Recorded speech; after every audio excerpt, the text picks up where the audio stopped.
Good morning, Samir. It's always a pleasure and great to have you with us to start. And great to have you with us because I don't see you that often these days. Okay. You're actually standing in for Prashant. People are taking holidays in relay, so I'm stepping in. No, I'm always available if you are ready for a chat. A pleasure speaking with you. Anyway, what does 2023 hold for India? India was the outperformer in that we were up at an index level 4%, whereas the US indices were pounded with 20% losses, 30% losses. Should we continue the good run here? Well, we should have a decent enough run to be happy ourselves. In the sense, it's possible this year, let's say that China goes up more because people think it's a rebound. But India itself will also do well in that situation. And if the rest of the world does badly, then we will surely outperform. Overall, I think this year, I am starting in my mind on a positive note because if I see the current issues, mostly related to US inflation and now maybe the COVID in China, the US inflation thing has been going on for quite some time. And in the next 2-3 months, I think by March, they would have finished their hikes and then they would pause for a long time, maybe the whole of this year. But at least it won't be hopefully incrementally negative news.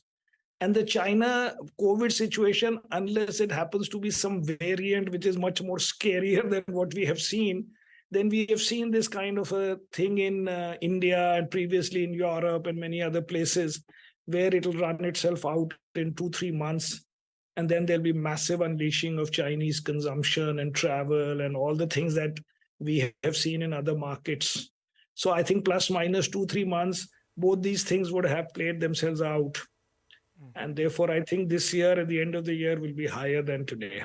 Okay, all right. Hi, Samir. Good morning. Nigel on this side. Samir, what about that India versus China factor? We had a good, year in 2022. China was behind us. Suddenly, that reopened trade, valuations, etc. Are you in that camp that believes that China will outperform us? So China, it's already up some 30% from the bottom in October. And let us say it outperforms, which, sometimes what happens is, let's say you are doing Infosys versus Satyam, and then Satyam has a scam and the stock falls 80%. But then for the next few weeks, normally the Satyam would have outperformed after hitting some 10 rupees from a starting price of 180. It doesn't matter much to a long-term this thing. I don't think in the long term China will outperform. But let us say that there is some possibility that people, because they have put so much money into China in the last 10, 15 years or whatever, they won't easily quit and they'll want to play one more round. So even let them play. I don't think it'll be so much at the cost of India. It'll be that, okay, the overall basket has gone up. That is, say, the emerging market basket or Asian basket or whatever, but mostly the way they call it emerging market basket. And then India may underperform a little, doesn't matter. Actually, in the longer term, I don't think it will. But, when you fall a lot, the rebound can be, quite sharp. Who knows? Okay. Yeah, but really comparing them to Satyam is taking it. That's to dramatize it and explain it to an Indian poor. No. Most interesting. Most interesting. But calling that big nation a scam is historical premiums you are not supposed to see. No, I take your point. I take your point. Yeah. No, I take your point that, when you're losing after having invested in 1998 or something, that might bite. I take your point completely. So a bit of a rebound is... My point is, that people say India is trading at a premium to China and this is a record high. That is not because both these countries were performing and then after some time you realize, the Indian market seems to have massively outperformed. It is because China had specific policy issues, COVID issues, whatever issues, and therefore it fell. So it is one-to-one with that and not so much that both the markets were naturally performing and then suddenly somebody's betting on mean reversal. Fair enough. Fair enough. Take your point. Now let me come to within India itself. The big bet that everyone had was financials, and they have, obviously fructified. Do we continue to play? That seems to be the consensus. Every brokerage report speaks about financials yet again. We continue to play that bet? We continue to play that bet. And because I saw your previous interview saying the consensus, the way to do it, then I said, what will I answer if she asks me? And the point is, if you look at the tech sector in the US for the last 7, 8, 10 years, every year you knew Google will do well and Amazon will do well. And they continue to do well for 7, 8 years till they didn't. But I think India, the situation is that this is clearly on a relative basis one of the better sectors, not just now, literally forever. Yeah. Broadly talking about the private sector, this thing, Yes. like HDFC Bank, Kotak Bank, even Axis, ICICI broadly have done very well, even in long term. So yeah, that sector will do well. Also, if you say separately that the risk today is that whether the US problems are completely over, whether the EU problems are over, which means the IT sector, which is facing that market or that economies. So I would think a locally oriented sector, which is financial, is better even from that angle. Okay. All right, Samir, but what about HDFC Twins? A couple of those names, Kotak Mahindra Bank. 2022 was a bit of an off year for them. You expect them to get their mojo back in 2020? HDFC was not an off year. Now it was up 11% or something. 7%, yeah, 7 to 8%. 7, 10.5, whatever, something, but it was in line with the market or a little ahead. Yeah. So actually, at least after 2 years of underperformance, did not underperform the market or mostly anybody's NAV this year. Last year, that. I would think HD. So one more thing is that when we say that the world is overweight and it's a consensus bet, the financial sector itself, that is excluding for the foreigners HDFC Bank, which is still zero in the index, and which is now maybe 5% of the market in absolute. If you do say 100 odd billion by whatever 2.5, 3 trillion market cap. So that 5% underweight is what makes the people feel that they're overweight. In reality, they may not be that much overweight if HDFC Bank had its rightful share in the index. Okay. We are going to bet on that. We have the 3 banks, HDFC, ICICI, State Bank in nearly same number. And we also have over the last 4-5 months, because we sold off IT in August or so, we have Axis Bank also now. So we have 4 banks and there are only 4 or 5 banks in sector. Okay. In the big. Got it. Okay. Samir, hi, morning. This is Sonia. I just entered the conversation, actually. Had to step out for some work. I missed your New Year resolution. What was it? No, I didn't say I have a New Year resolution. My New Year resolution is that we implement our mutual fund license properly and do well with it. But there's no resolution. Oh, that's a nice one. I thought it would be something to do with health, with the kind of, Samir's been playing tennis. Yeah, with Samir's the fitness pictures I've I see on social media. No, I just played in the morning, but that is because it coincided with the weekend. I play every weekend for the last 10, 15 years. So that is not a resolution. No, there's no new resolution except to be able to hold on to the old resolutions. I made for one day a resolution that I will read more books and see less of Netflix and Amazon after seeing that Onion movie, but that also I broke yesterday. Okay, wrong movie. You picked the wrong movie. But I just had one follow-up to the point you were making earlier, where you said you've sold off on IT and you're holding on to some banks. But, I don't remember the last time when you had an opportunity to buy some of these large cap IT names 30-40% cheaper, right? Don't you think that at least you should start nibbling into these names? Or are you still very cautious? Nibbling we might do. The point is, right now we have 0. But nibbling we might do. But the thing is that these guys have to still properly disappoint us. The stock price is one thing.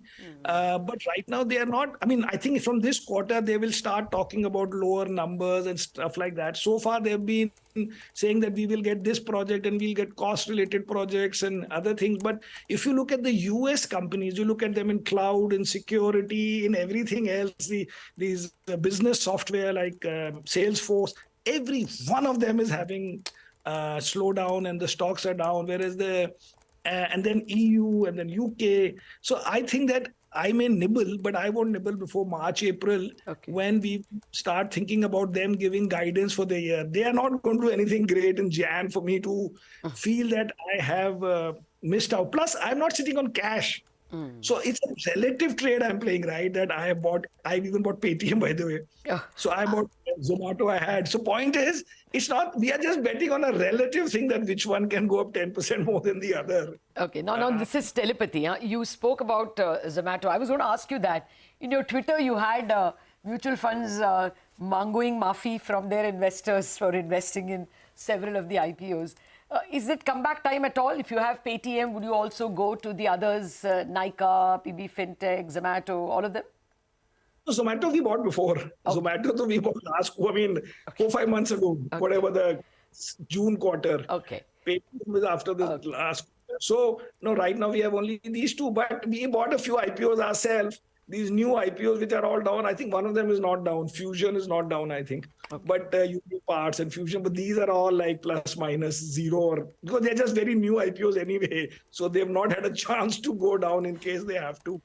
Hopefully they don't. Okay. Samir, one more name you mentioned, right? The last time we chatted, Zomato, Paytm, and we were looking at one more from this new age themes. We were looking at PB FinTech, but we didn't buy it. We haven't bought it.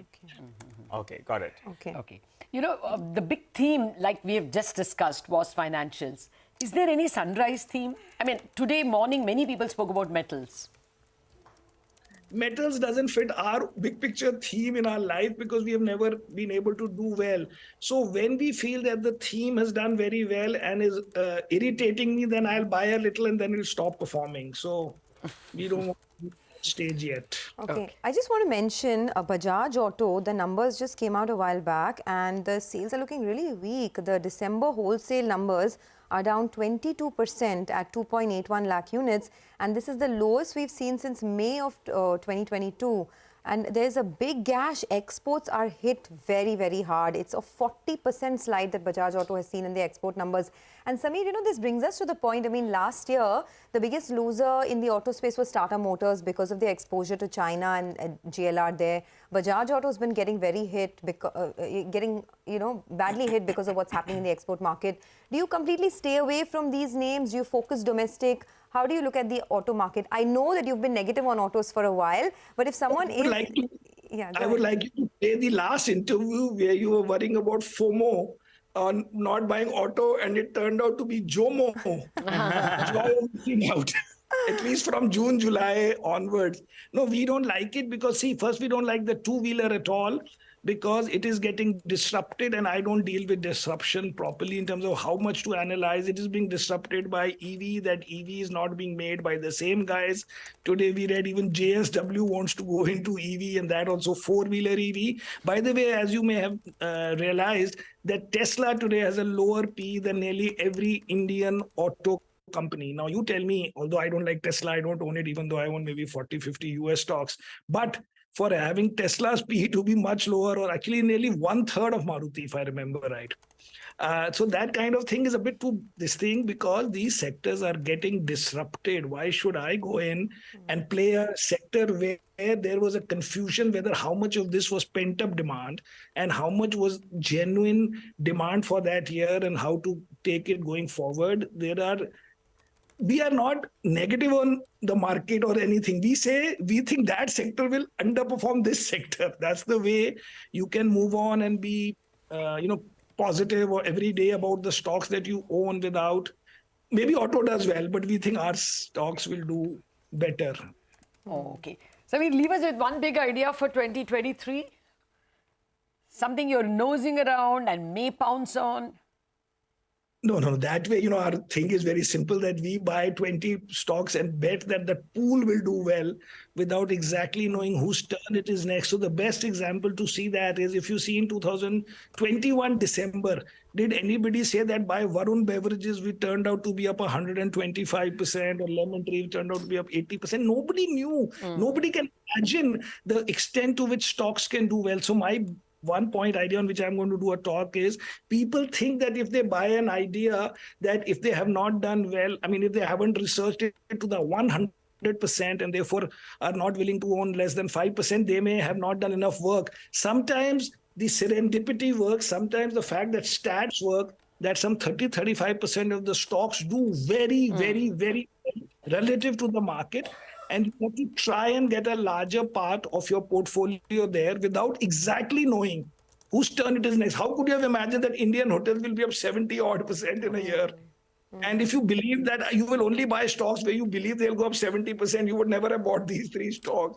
Yeah. But when you 2% like we did, that was enough. It didn't matter that we did not buy 10 because we never imagined that these stocks could be up so much, so fast in a bad year otherwise. That is the trick. That's a great lesson. Serendipity also works. That also indicates a very humble lesson that we should be prepared for these accidents. Pleasant Not accidents, pleasant ones. Pleasant surprises. Okay. Samir, have a great 2023. Thank you very much for starting it for us with Elan. And that's why I wore a green coat also in the morning, which I will take off now. No, you can keep it on. For the sake of the Bulls, you can keep it on. All right, Samir. Hope you continue to have JOMO and not FOMO in 2023.